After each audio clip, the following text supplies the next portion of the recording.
Hello and welcome, everyone. Happy Tuesday to all of you.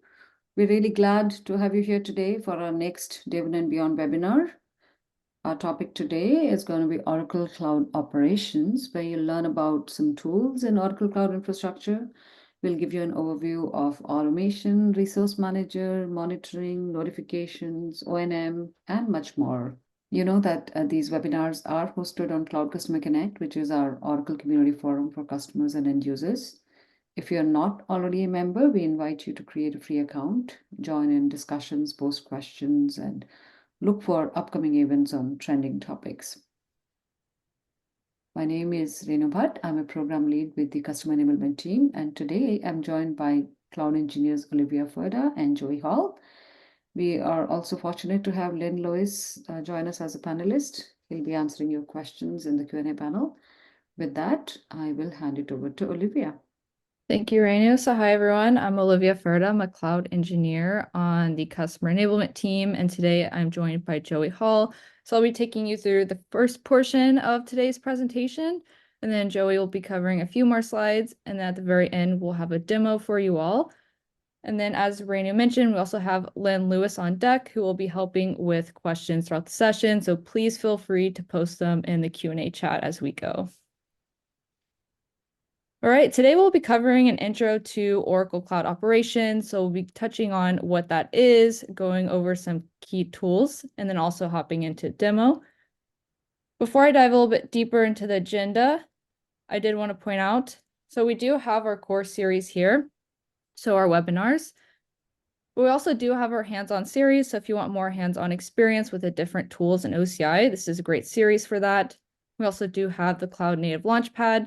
So going more into cloud native tools, we have Cloud Security series and the Did You Know? So please feel free to explore some of the other series that we do have available. So just want to point these out. All right, so diving a little bit deeper into what we will be covering today. So we'll be doing an understanding of operations in OCI, so kind of just introducing that. And in the first portion, I'll be focusing more on Resource Manager, so how you can automate the process of first building out your infrastructure in OCI. And then from there, we'll dive into notifications, events, functions, and logging. And then once again, we'll do a demo at the end, and this will be over Resource Manager. All right, and so by the end of this presentation, you should be able to explain the core areas and just have a basic understanding of operations on OCI, so what that is. And then you should also be able to describe the different tools available to deploy and manage your different resources in OCI, and define any potential use cases for the different tools that we covered today. And also just how to get started with the Resource Manager for provisioning your infrastructure. So this is where I'm going to be focusing in the demo. So just showing you how to get started with this tool as well as any best practices.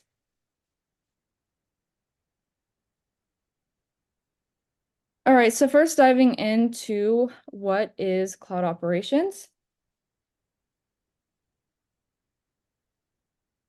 All right, so we do like to first cover this shared responsibility slide. So it just points out that you have your on-prem, and then you also have, where it's all customer responsibility.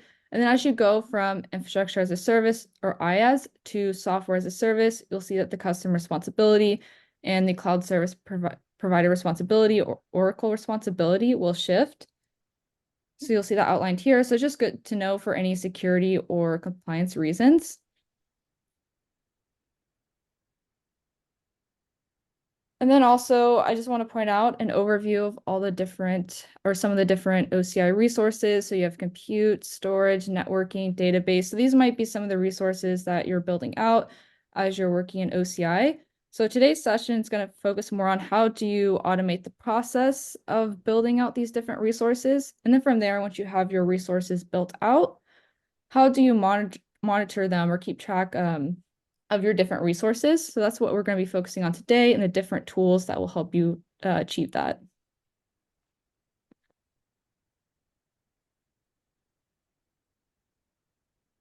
Right, so just want to hop into some key concepts or key features to keep in mind when you're discussing cloud operations. So once again, the very first step is you're going to want to build out your infrastructure in OCI, and there's several different tools for doing so.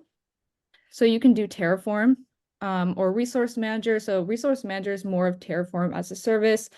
So it's going to help you, once again, automate the process of provisioning your resources and also managing the state of those resources. And on top of that, you also have the configuration management piece, which is Ansible. So you could use, Terraform or Resource Manager to provision your infrastructure, but you could add also the configuration management piece. So if you provision a VM or something or instance, you can use Ansible for the configuration management portion. So the OS, the application deployment, all of that. So you can use them together. So you have different options for building and configuring your infrastructure. But we'll mainly be focusing on this resource manager tool right here today. All right, so once you've built and configured your infrastructure, from there, you're going to want to also be able to monitor and protect your different resources.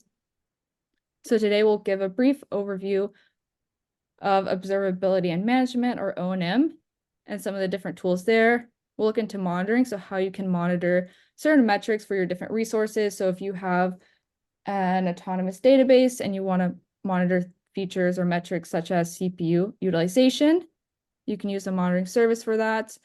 We also have notifications, so being able to be notified, if, let's say, going back to the CPU utilization, if it exceeds a certain threshold, you can use a notification service to be notified of that. And also events, so if you want to be notified or set up event rules for your different services, like let's say an object storage bucket, if that's created, deleted, or any other actions there, you can actually set up events for your different resources in OCI. You can also do functions, so more of a serverless offering. And then also we'll be touching upon secure right here with audit. So keeping track of who did what and when in your tenancy. It's a good tool for that. And you have several different log options there. Also, we have govern. So this is pretty key for working in OCI in general. So not just operations, but identity access management IAM policies are very important because it's going to be denied by default in OCI. So if you want to grant permissions for working with your different resources, you have to grant that with an IAM policy. So first, build and configure your infrastructure. Keep in mind the different monitoring and protection tools, and also keep in mind secure and govern.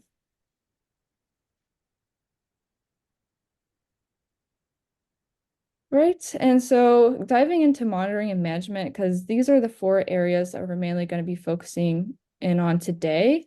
So we're first going to go into resource manager, so what that is, how that works, because this is more first building your infrastructure. Then from there, you're going to want to keep in mind monitoring. So if you want to monitor certain metrics for your different resources, like CPU utilization for your autonomous database, this is a good tool for doing so. And also being notified for different things for monitoring or even events around your different resources. Good to have the notification service in place. And also logging. So once again, keeping track of who did what and when. So you have your general audit logs, but you also do have service-specific logs. So this can be for your networking, so your load balancer. And based off the service, there's different logs that you enable. So for load balancer, I think there's access and error logs. So you can take a look at that. So you can specifically look at, let's say, the error logs and see, hey, is one of my backend servers down or something like that? It'll show up there. So different types of logs as well that you can explore. But once again, we'll first be starting off with this resource manager piece right here. All right, so first going into resource manager or more of Terraform as a service, or how you're building out that infrastructure. All right, so just to set some context before diving into resource manager, because it does leverage this infrastructure as code model here. So infrastructure as code just lets you define what you want your infrastructure to look like. So it's essentially a way of codifying your infrastructure. So you can use a tool like Terraform to create the in-state infrastructure that you want to build. It can, be the VCN on the slide. It can be a compute instance. It can even be a 3-tier web application architecture. So different options there for what you want to build out. So you have that self-documenting infrastructure where you define everything up front. And overall, this infrastructure as code model just makes it easier to accelerate your application architectures or infrastructure with these reusable modules.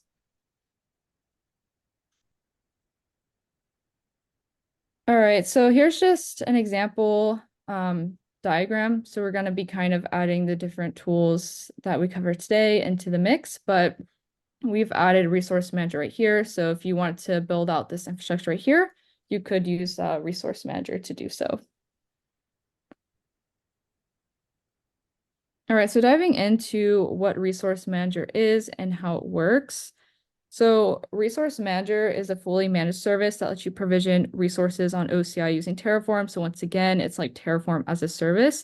So it allows you to use that infrastructure as code model that I mentioned in the earlier slide to automate provisioning across your different OCI resources. So this can be compute, networking, your load balancers, block object storage, so pretty much many different resources in OCI. And also one thing to note, just going back to earlier with the security part of operations. So Resource Manager also integrates with Identity Access Management, so you can define granular permissions for Terraform operations. So if you want to grant one group of users or different teams, different permissions for working with Resource Manager, you can do so with those IAM policies to control those permissions there. Another good thing, and this will make a lot more sense in the console, but it's also good for making sure there's no overlap. And what I mean by that is if you have your infrastructure and you want to run an apply job to make a change to that infrastructure, only one job at a time can be run on a stack. So it just prevents any overlaps or two people trying to make changes at the same time. So you'll see when I do the demo that the screen will lock out. So it'll prevent any overlap there as well. And also has support for the CLI, SDK, and the console.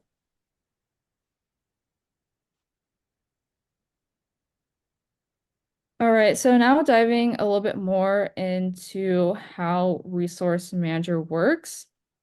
So you have three different main jobs that you can run. So the first one is your plan job. And this is where before, provisioning anything or creating anything, you'll first want to be able to review all the changes or infrastructure that you want to build. And so you can do so with a plan job. So it'll give you this log of everything that will be created or any changes. And it'll give you a resource action legend. So plus will mean create, minus might mean delete. It might delete something and then re-provision it. So it'll give you a resource action of what it'll perform for your different resources so that you'll know what to expect. And then at the very end, it'll say like if anything was destroyed, anything changed, anything created. So it's just good to run this job first, just to make sure that for your different resources, if this was the actions that you expected or what you want to be provisioned. But once again, it's not actually provisioning anything at this point. And then after you've run your plan job from there, you might want to actually go ahead and provision that infrastructure or make any changes. So you can do that with your apply job. So actually go ahead and do so. From there, after you've run your apply job, if you want, you can review your state file, and it has key information about the state of your resources and also maps your stacks of resources to your configuration so you can view that if needed. And you can also download your stack and your state file from the console. And you can also download the state file for any previous jobs as well.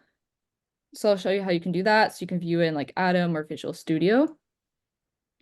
And then also lastly, if you want to destroy all the resources that were created or deprovision it, you can run this destroy job.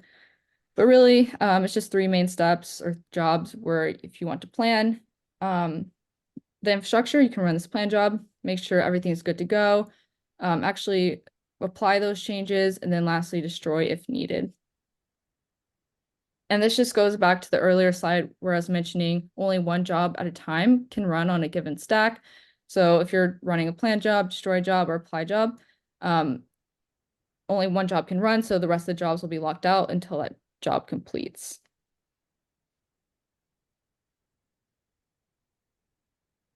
And then lastly, before I pass it over to Joey to kind of walk us through observability management and monitoring and some of the different tools, I did want to mention that if you have your own Terraform files, That's one of the ways that you can create a stack in Resource Manager. You just need to omit some of the provider configuration information, but for the most part, the rest of your Terraform files should remain the same. So that's just one of the ways that you can create a stack.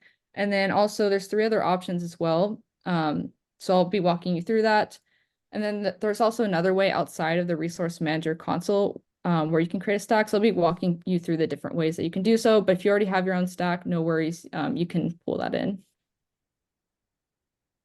All right, and with that, I'll pass it over to Joey to take us through the next portion.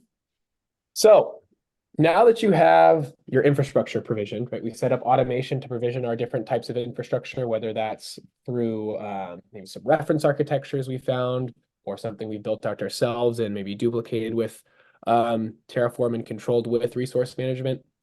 What we can do now is we want to get an idea of what's going on within our tenancy. How do we see how our applications are performing? How do we view different activity across our resources, right? And how do we react to those different things? And one of the ways we want to do that is automate a lot of this as well. So the next couple of services we're going to go over are going to fall all under this observability and management category. First thing we're going to go over is the observability and management platform itself. So what we're going to look at is this integrated platform that can give you an estate-wide view of all of your different applications and resources, right? So stuff like logging, right? How do we see different actions taking place within our tenancy from users with things like audit logs or logs having to do with the different services we have provisioned? If we want to get more insights into how our applications are performing, we'll have built-in dashboards, machine learning built in as well to give you additional insights to your different application performance metrics. Logging analytics will give you more detail into your logs, right? So also giving you dashboards and providing you with insights to help you troubleshoot different things that are happening within your tenancy. Database management, right? That'll give you different features to work with your database systems, right? So maybe lifecycle automation, maybe help you provision your databases, see activity on those databases. Service Connector Hub, we'll talk about that near the end of the presentation, but ways that you can take input data from a certain source, do some kind of operation against it, what's called a task, and then send that somewhere else. So one of those could be maybe taking in some monitoring information, doing something to that and pushing it to a stream so you could ingest from another application. Also, operations insights. This will allow you to maybe do some capacity planning, forecast consumption, get a better idea into maybe looking at some potential performance issues or ways in which you can improve performance for your applications, right? So all of these are kind of separate services that we could spend a lot more time on each of those. But that's all going to be part of the observability and management platform, right? So I could be helping with your Oracle cloud deployments, your third-party clouds, and on-premise, right? Giving you that, again, that estate-wide view and additional visibility. If you look, yep, go ahead, Rainey. Oh, sorry, just one thing that I want to point out is that you can certainly use these management services with each other as well as with these different platform services that Joey is going to be covering today. So like monitoring notifications and events. So one example of that, and just going back to earlier with the audit logs, the service log. So let's say for a load balancer, you've enabled the logs for that and you've enabled the error logs. And if once again, like a web server or something is down, it'll show up in the error logs. And so if you want to be notified of when that occurs, you can actually use a service connector. So the service connector will sift through those logs and then work with notifications to notify you. So just want to point out you can use them together as well as with these different platform services that we'll focus on today. Exactly. Thank you, Olivia. So you can see to the right of these services that I kind of gave a high level overview of, you'll have the platform services that we're about to step through now. So monitoring notifications, events, functions, all of that stuff. And it's all built to work together. And we'll talk about a couple different use cases in which you can have this kind of integrated operational ecosystem set up within your tenancy. And the first pieces we're going to look at are just native monitoring and logging within OCI. So you have your different customer applications, different services and resources that you're using, resources that you have provisioned within OC, right? Within OCI.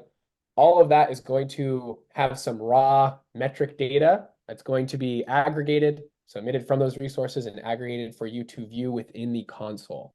So again, if you have that aggregated data, right, you can view that within the console, or you could push that to something else and view it with kind of some of your other monitoring tools that you may be familiar with. One of those methods, right, could be using the Service Connector Hub to do so.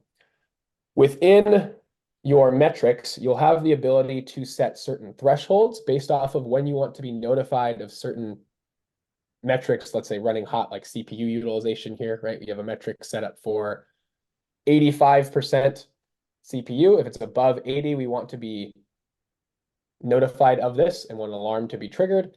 If it's running below that 80%, like this metric here, you can not have the alarm emitted and have things run as is.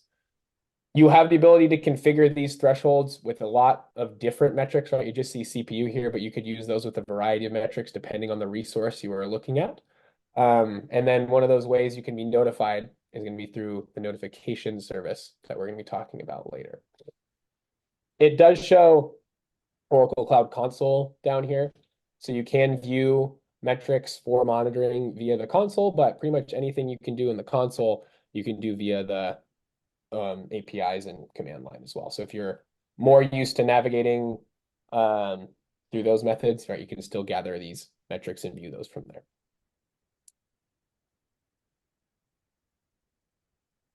So not only do we want to be able to see how our resources are performing, but we also want to get an idea of what type of actions are taking place within our tenancy, right? So we want to utilize audit logs, which will be there for you by default to help you see different actions or different API calls that have taken place on resources within your tenancy.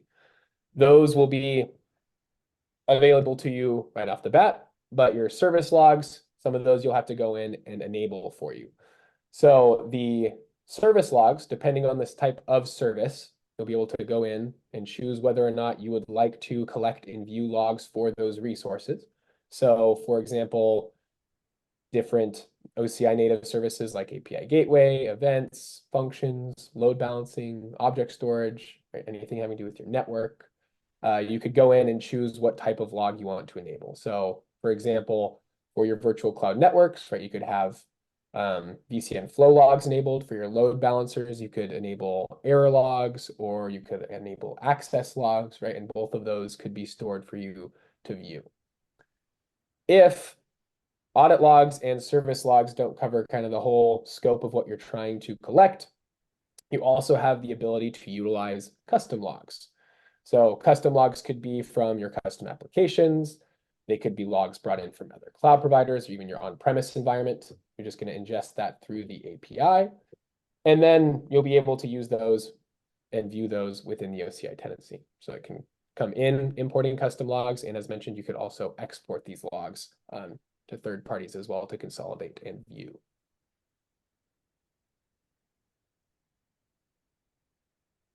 Taking a little bit more of a detailed look at audit logs, right? So as we talked about in the last slide, anything made, any calls made from the console, from the command line, or using the software development kit on your OCI resources, right? All logged via the audit service. They're gonna be maintained for, well, stored within the audit section of your tenancy for 365 days by default. But if you would like to, let's say, keep those audit logs for a longer period of time, you could set up a lifecycle policy to allow that to be pushed to something like archive storage, so you can store that for a more indefinite period of time. So if you need to maintain audit logs for 5-10 years for compliance purposes, right, you would just push that to archive storage, and you can view them there past the 365 days.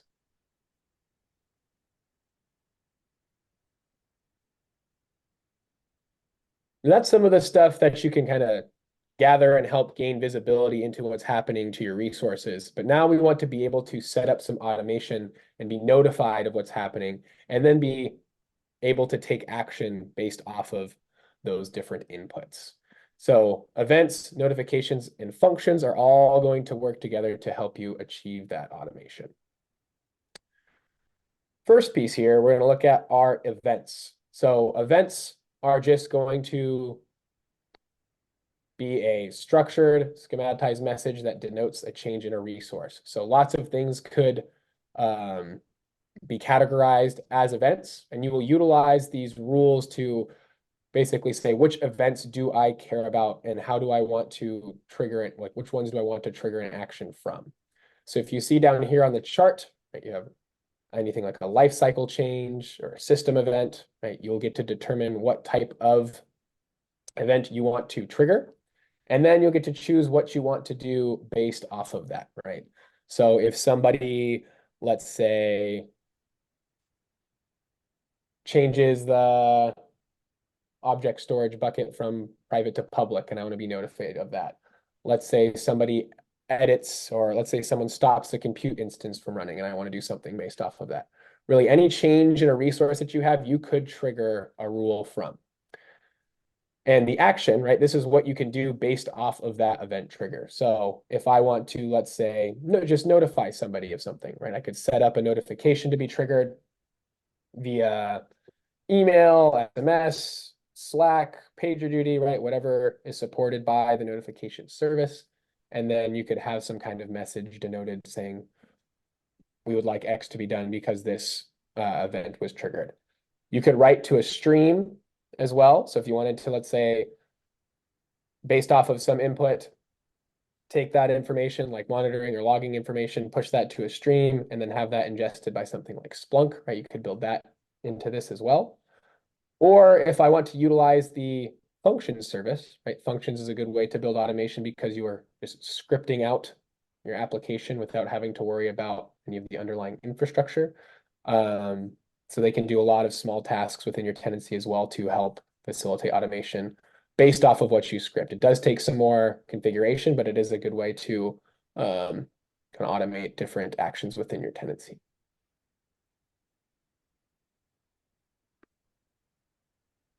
So one of those outputs mentioned from the event service here would be sending a notification. And this is going to be a fully managed notification service. Again, it's going to have several different inputs and several different outputs that you'll be able to configure. A couple of them that we've talked about now, right? The event service, so you could have an event trigger notification to be sent out one of these avenues.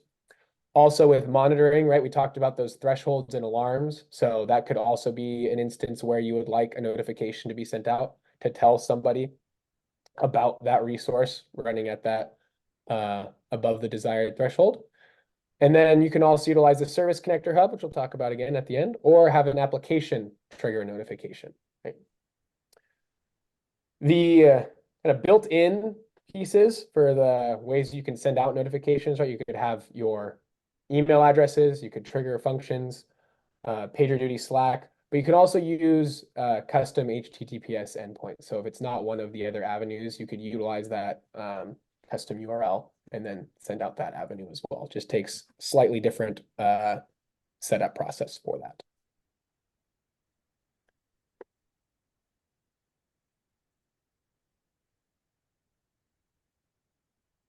And then again, one of your most capable outputs from those different services that we just talked about would be OCI functions. So again, your functions as a service, your application development platform where you do not need to worry about the underlying infrastructure, so no servers to provision or manage. And this is going to be only pay per use. So let's say I have written out a function to do something within my tenancy, right? I'm not going to be charged for the use of this OCI function unless something has triggered that and it has done something for you, right? So if I have an event that gets triggered and that output is a function, right? You only get charged per each time that is executed. And mention like this is a wide variety of use cases, right? Because you are scripting out the functionality of this. So it could be something like maybe you want to update a database based off of something like new data coming in and needs to be added to that database. Or maybe you have files that you want to transform and store in object storage, for example. Or you could even use this to extend your SaaS applications. So if there's any kind of functionality that hasn't been built into the system, let's say you want to add a custom form to your SaaS application or something, or do some custom processing on that data, you could script that out and that could help extend your SaaS application, for example. So again, a lot of use cases for this here.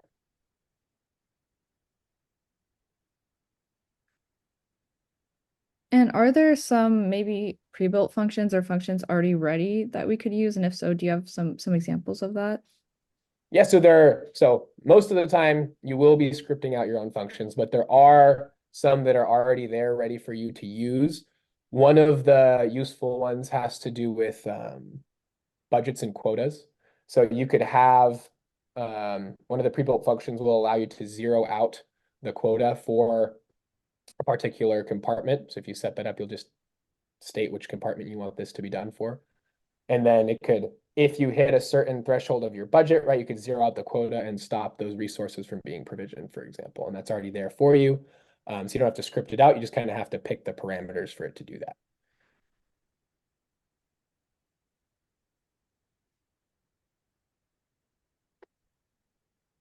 And the last piece here is going to be going over the Service Connector Hub. So what the Service Connector Hub is here for you to do is take some source information, do something to that information, and then send that somewhere else. So if you could see on the screen here for the Service Connector Hub, we have the source as logging, and we have the target as streaming. And then we have some kind of task that we have done to that information, to that source data before we send it out. So if one of the kind of easier use cases would be, let's say I have a notification set up for, let's say, one of my compute instances running above its desired threshold, right? And I can emit a notification, but that notification might be just in JSON format, and I want to reformat that into something that's a little more readable, more email friendly, right? Specifying what I want somebody to do, right? I could have that task be what turns that into the more readable message and then be sent to the target, not just through the default notification sent out. Another piece, right? If I want to push to streaming, right? I could take monitoring info, I could take logging info.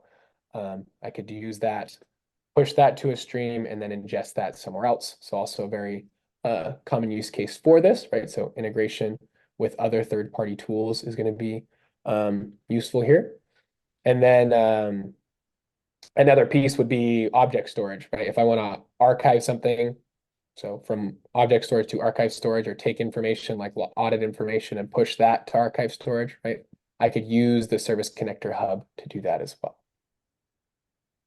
And also just going back to earlier, if you wanted to get notifications from a specific log, like the error logs for your load balancer service, you would have to navigate to the specific error log, and then explore with log search. And so the events might look a little bit different because there's different filters that you can use. But if you want to be notified if anything ending up in that error log group, you can use the service connector for that. Thank you, Olivia. And this just showing an architecture diagram, right, to show you where some of these services kind of sit. Olivia talked about resource manager right at the beginning. So you could take an existing architecture like this, create a Terraform script for that, and then deploy that with resource manager, or resource manager could take a look at any changes to your existing infrastructure deployments for wherever this or whatever compartment this is deployed in. Some of the other services that we went over, right, auditing, notifications, and events, those all kind of sit outside of the physical region, right? Because you're using these across your tenancy, regardless of the physical location that these resources are deployed in, right? So I get to see the audit logs, whether, like, let's say, I have something deployed in Ashburn, something deployed in Phoenix. I still get audit logs for both of those, regardless if I'm deploying things in those regions. Similarly with notifications, I can be notified of things happening to my resources regardless of physical location. Similarly with events. So all of these services sitting kind of outside of region are just tenancy-wide services that you're going to be using. Whereas some of the physical locations, like the availability domains or the data centers where resources are deployed, so like our physical our virtual machines, our load balancers, right, where our network is set up, right, that's all going to depend on kind of where you are deploying it. So just to give you a little bit of a visual there for some of the stuff we're talking about. And then before we get out of the slides and get into the console, I think we got enough time for that. Couple things to remember just from the presentation itself. So utilize notifications and events to be aware of different events impacting your resources, right? So decide, what do I want to be notified of, and then configure those event rules to trigger that for you. Leverage Resource Manager to help with automating, provisioning, and managing the state of your infrastructure. So it's going to be a lot easier to replicate existing deployments, build out new deployments, see changes in your existing deployments, right? Utilizing Resource Manager. So make sure you take advantage of that.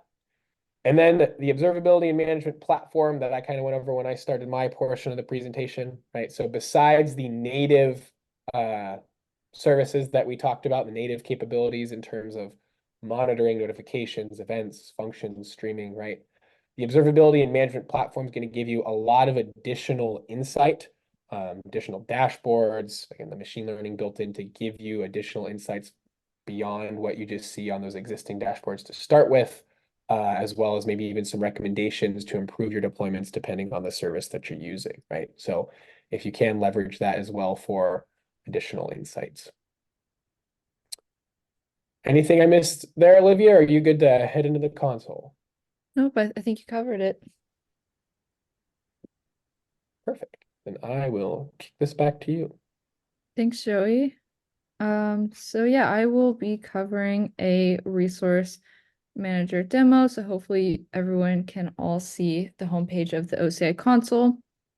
So I'll be walking you through how to get started, how it works, and then cover maybe some best practices for working with Resource Manager or just some things to keep in mind. But to first get started, you go to this hamburger menu right here. And it's going to fall under Developer Services, and you'll see Resource Manager right here. And if you didn't know where it was located, one good thing to do, if you just type it up here, it'll show up. So if you click this, it'll take you to the Resource Manager homepage. And then you could also search up here as well for Resource Manager. And then it'll bring you to the page. And also right here, you can see some documentation for Resource Manager. So just one thing, good thing to note. All right, so going into Resource Manager right here.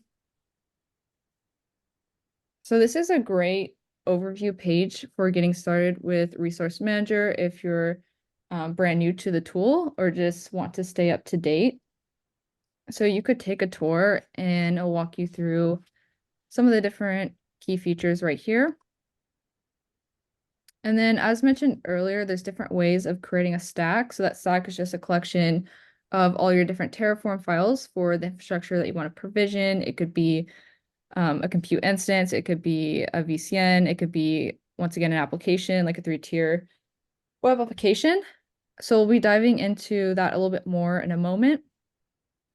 And then also, if you wanted to explore some of the documentation, so we have an overview, getting started, some tutorials, templates, so good place for learning more. This is also another important area, this what's new section. So if you want to stay up to date for any changes with Resource Manager or Terraform or anything related, this is good to explore. Also, if you wanted to get more of a feel for Resource Manager, there's different infrastructures that you could explore right here. So one example would be deploying a sample e-commerce application using always free OCI. So if you just want to use this example and kind of get a feel for Resource Manager with an example, great way of doing so. There's some other examples right here as well. And then lastly, at the bottom, there's some video tutorials. So those are great to explore as well. So highly recommend this page for documentation, staying up to date, and learning a little bit more. But to first get started, you're going to want to go to stacks. And this is where you go ahead and create the stack for the infrastructure that you want to provision. So you'll see right here, there's 4 different options for creating your stack. And there's actually another way that you can create a stack in OCI. So I'll be covering that as well. but just going through these 4 different options right here. So going back to the slide deck, if you have your own Terraform files, you could go ahead and upload right here. Just make sure the provider configuration information is adjusted, but you could go ahead and upload that. Another way of creating a stack is with an Oracle provided template, and to show you some of the examples. So we have some quick start specific templates. So if you're interested in a highly available web application with auto scaling or some of these quick start examples right here, you could get the stack for that and then modify the Terraform files or that stack as needed. We do have some service specific templates. So if you're just interested in a specific resource, like a VCN, compute instance, and then there's a few more on the next page, you could go ahead and once again get the stack for that, and then modify as needed. We do have some architecture specific templates right here. So like a sample e-commerce application. So you could explore all these different ones here. So those are some of the Oracle provided templates. Another option is a source code control system. So if you have your stack in like Bitbucket, DevOps, GitLab, or any one of these locations, you could actually pull from there. All you need to do for that is specify the source code management type.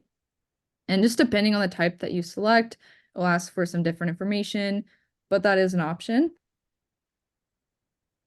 Lastly, you can also capture a stack from an existing compartment.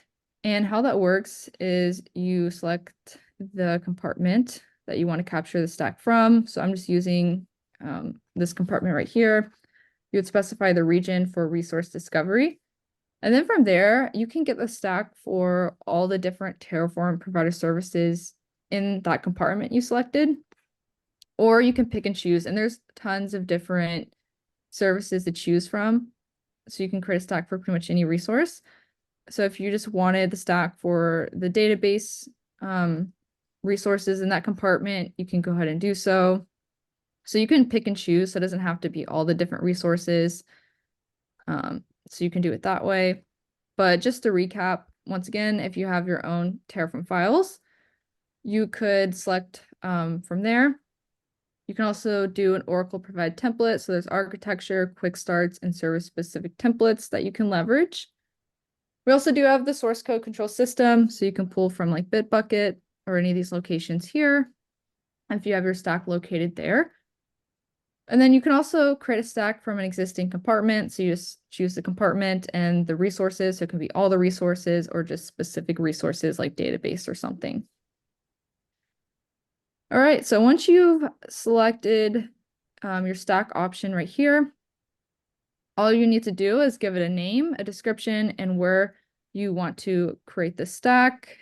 And then after that, if everything looks good to go, you would go ahead and create that stack.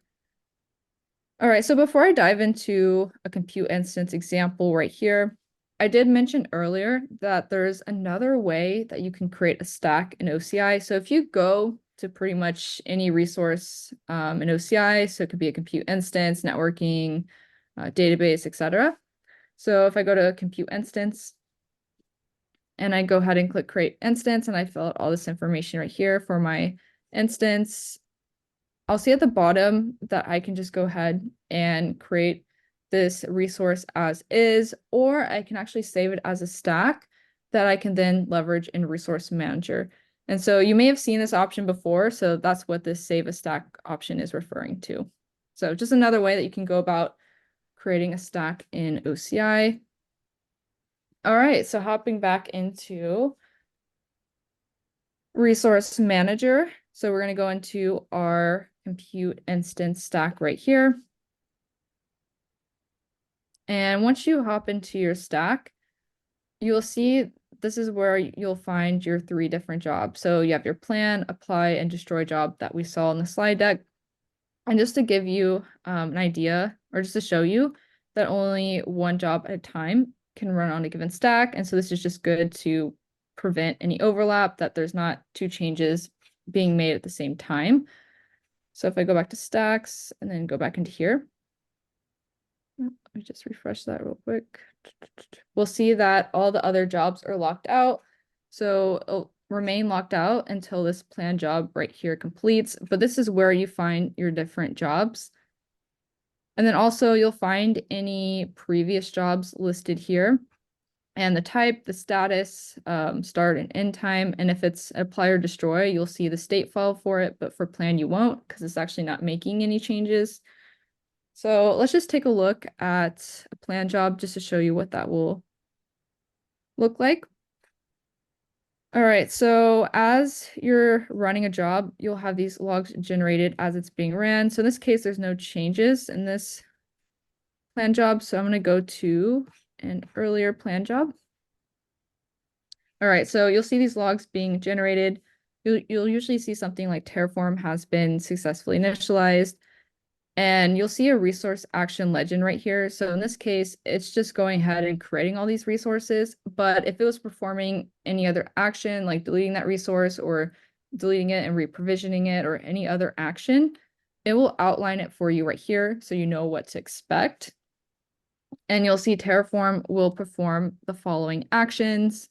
So you'll see that this core instance will be created and you'll see the details for that. And then you can see your core volume will be created. So it just allows you to review everything. Is this what I want to be provisioned or are these the changes that I want? And then at the very bottom, you'll see a summary. So 3 to add, 0 to change, 0 to destroy. Was that what I was expecting? So that is what your plan job looks like. So let's hop into an apply job. All right, so this is actually going ahead and provisioning that infrastructure or making those changes. And once again, you'll see these logs as, it's running. So once again, Terraform has been initialized. And this is going to look slightly different because once again, it's actually going ahead and making those changes. So you'll see the status as the different resources are being created. And then at the very bottom, you should see apply complete, how many resources added, how many changed, how many destroyed, and if you were expecting that. And then you also see outputs right here, but you could also click outputs to the side if you didn't want to scroll down to the bottom of those logs. It will list it right here for you. And one thing I want to note, so this apply job was successful. So if you get an error in Resource Manager, it's usually due to some limit of some sort. So it might be due to a service limit set on your tenancy by Oracle. So if Oracle sets, let's say, a service limit of 50 VCNs on your account, and you try to run a job in Resource Manager that's going to exceed those number of VCNs, you'll get an error. And Resource Manager is pretty good about letting you know why you got that error. So say, hey, you've reached the service limit for this resource. Please request a service limit increase. So you could also do it right here. So it might be due to service limit set by Oracle on your different resources, or it might be due to a quota limit set by your admin on your different compartments. So if your admin sets a quota limit of 5 VCNs on a compartment, and once again, you try to run a job in Resource Manager that's going to exceed those number of VCNs, you're going to get an error. So it's either due to maybe a service limit set by Oracle or a quota limit set by your admin on your different resources. So just one thing to keep in mind if you do get an error. Another thing that I want to point out too while we're on this apply job is that you can download the Terraform stack for this job right here. You can also download the Terraform state for this specific job. And you can view that in like Visual Studio, Atom, or wherever you prefer. You can also view the state right here. And you can, show any changes to this version. So that's another way that you can view your state. And you'll also see it listed right here. So view the state for each of these specific jobs. But if you go to the top of this page, you can download the current Terraform configuration right here. And then you can also download the Terraform state, so the current one that it's using. You can also import your state file here. Another thing that I want to point out is this drift detection right here. So since Resource Manager is an automation tool, you're going to want to make sure that you're making all of your changes through Resource Manager and not manually in the console. So if you make any manual changes in the console and you try to run another job, it's just going to revert back to what's in that state. But if you ever just want to keep track of, if there were any changes or if you suspect so, you can do so with a drift detection report. So you can do this on all resources in your stack, or you can do it on selected resources. And then from there, you can also see the status. So if it was checked, drifted, or in sync, it'll show it right here. And so your drift detection reports are going to fall under work requests right here. So if I just take a look at one right here. So we'll see in this drift detection report that all these different resources are in sync. But if something was deleted, it'll say deleted, and you won't see actual versus expected because that resource is gone. If a resource was changed, it will say modified as the status, and it'll actually highlight the value that was changed and what it was changed to, and it'll highlight on the right-hand side so you can clearly see, what was changed and what that value was changed to. So good to occasionally run a drift detection report just to make sure, everything's in sync and that nothing was changed manually. You want to make all of your changes, through Resource Manager. All right, so that was your drift detection report. Once again, you can download your Terraform state. You could also delete your stack, but just make sure that your resources are deleted before doing so. Another thing I want to point out too is if there's a previous state that you want to roll back to, you actually can. So if you go right here to a prior apply job, you'll see a rollback option. And so, you might want to run a plan job first, just once again, ensure that this is the changes that you want to be made. And then from there, you can actually go ahead and apply that change. So if you want to roll back to, previous state or apply job, you certainly can do so. And then lastly, if you wanted to edit your stack, you can upload a new stack right here. Another way that you can edit your stack is through our code editor. So this might take a minute to launch. You can also access the code editor right here. So you'll see Cloud Shell right here. You'll also see code editor right below it. So sometimes it just makes it easier to, modify those Terraform files or your stack. But once again, you can, download your Terraform stack and view elsewhere. But sometimes this might make it a little bit easier. So you'll see right here, there's a section for Resource Manager. So just let this refresh real quick. But it'll show the different compartments and the resources that you have or the stacks that you have in this compartment. So I was working in the infrastructure compartment, and then I was working in the compute instance stack. Then from there, it'll list all the different resources in that stack. So I could view the variables Terraform file. I could view the outputs. I can view the main Terraform file right here. So if I need to make any changes, this might be an easier way of doing so. So I just want to point that out, or you just kind of want to see what it looks like. This is another way that you can go about doing so. All right, and that concludes our demo here in our session. Just a point I'd like to make, Olivia, based on some of the questions. I just want to reinforce the recognition that most of you have that we've already built everything out. So all you have to do is manipulate it by the software we give you. So it will you can access it through any number of ways, through the UI, of course, but APIs that we list, a lot of them. Likewise, anything that you can do with an API, you can work with Terraform and or Ansible to make happen for yourself as well. You can use OCI CLI in a terminal, whether it be the cloud terminal or PowerShell or a virtual box that you've set up on your system running Linux. So any of those give you the opportunity to work with them in a very easy way. And frankly, OCI CLI is very thin with respect to its requirements for implementation and access. So it's a really nice tool. Like Terraform, you have to get used to it. You have to learn to read it, but after that, it comes in pretty clear. Thank you. Great session. Thank you so much, Olivia and Joey, and Mike for hosting the session, and Lynn for helping us with the questions. Really appreciate all your time and effort with this session. Big thank you to everyone for joining us today. But before we wrap up, a quick reminder that we have an upcoming session. Did you know what's new in OCI session on stack monitoring in March? You'll be able to view and register for that session sometime early next week. So please bookmark the link that I posted in chat, because we keep adding sessions to each of the series listed there on that page. Our next session will be on Feb 20th, and the topic will be Enterprise Manager Tips and Tricks to Pivot Workloads to the Cloud. We look forward to see you all in 2 weeks for that session. And thank you again for your time today. Have a great day, everyone.